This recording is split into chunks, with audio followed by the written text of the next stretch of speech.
प्रभु यीशु मसीह के अति सामर्थी और अगम्य नाम से आप सबों को जय मसीह की। अजीजों, क्या आप इस बात को जानते हैं कि हर एक शिष्य को मूल्य चुकाने की आवश्यकता है। आज के मनन का भाग हमने लिया है लूका की किताब अध्याय 14 उसकी 27वीं आयत, book of Luke chapter 14 verse 27। लिखा है, और जो कोई अपना क्रूस ना उठाए और मेरे पीछे ना आए वह भी मेरा चेला नहीं हो सकता।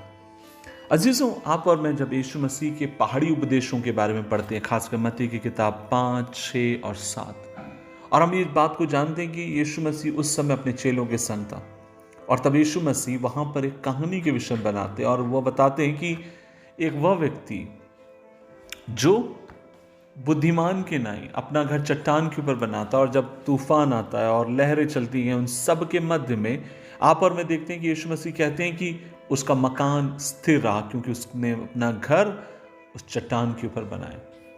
दूसरे शब्दों में यीशु मसीह चट्टान के रूप में यह कहना चाहते हैं कि जो कोई प्रभु के वचन को मानता है और उसकी आज्ञाओं को मानता है वह बुद्धिमान व्यक्ति है, जो अपने गुरु की शिक्षाओं को न केवल सुनता है वरन उसके प्रति आज्ञाकारी भी है।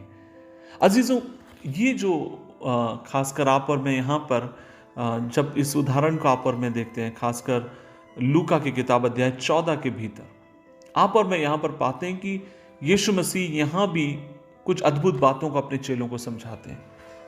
यीशु मसीह अपने चेलों को बताते हैं कि एक व्यक्ति जब वो मकान बनाना चाहता है या एक टावर बनाना चाहता है, उससे पहले वो क्या करेगा?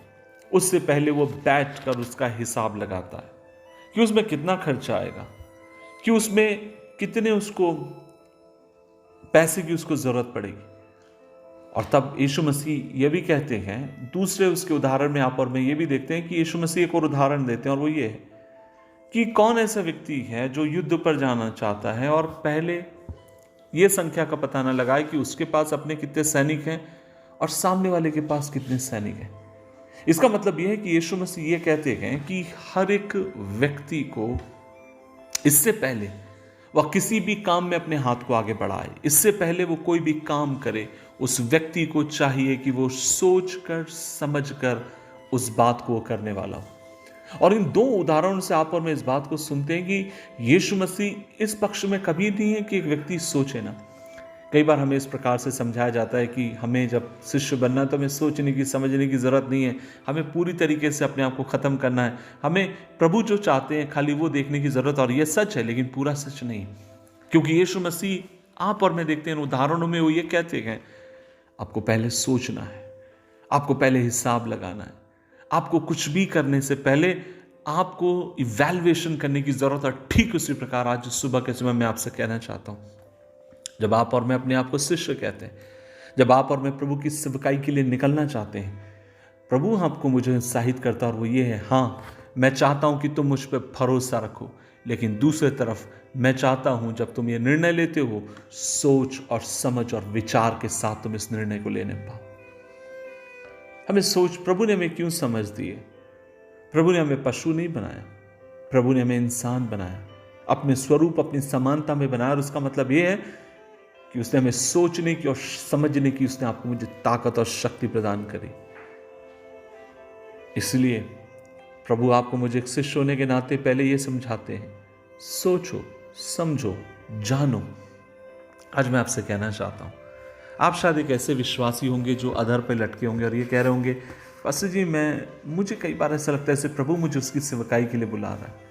कई बार आपको लगता है कि आप में से कुछ लोग ऐसे कहते होंगे, पास्टर जी मुझे ऐसा लगता है प्रभु ये काम करने के लिए मुझसे कह रहा है। तब मैं आपसे कहना चाहता हूँ, आप प्रभु से प्रार्थना करिए, उस पर भरोसा रखिए, लेकिन दूसरे तरफ आप उसका कॉस्ट का भी पता करिए। कॉस्ट का मतलब है उसके लिए आपको क्या कीमत चुकानी होगी, उसके लिए आपको क्या मूल्य चुकाना होगा, उसके लिए आप सोच कर समझ कर अपने कदम को आगे बढ़ाइए। तभी तो यीशु मसीह ने क्या कहा?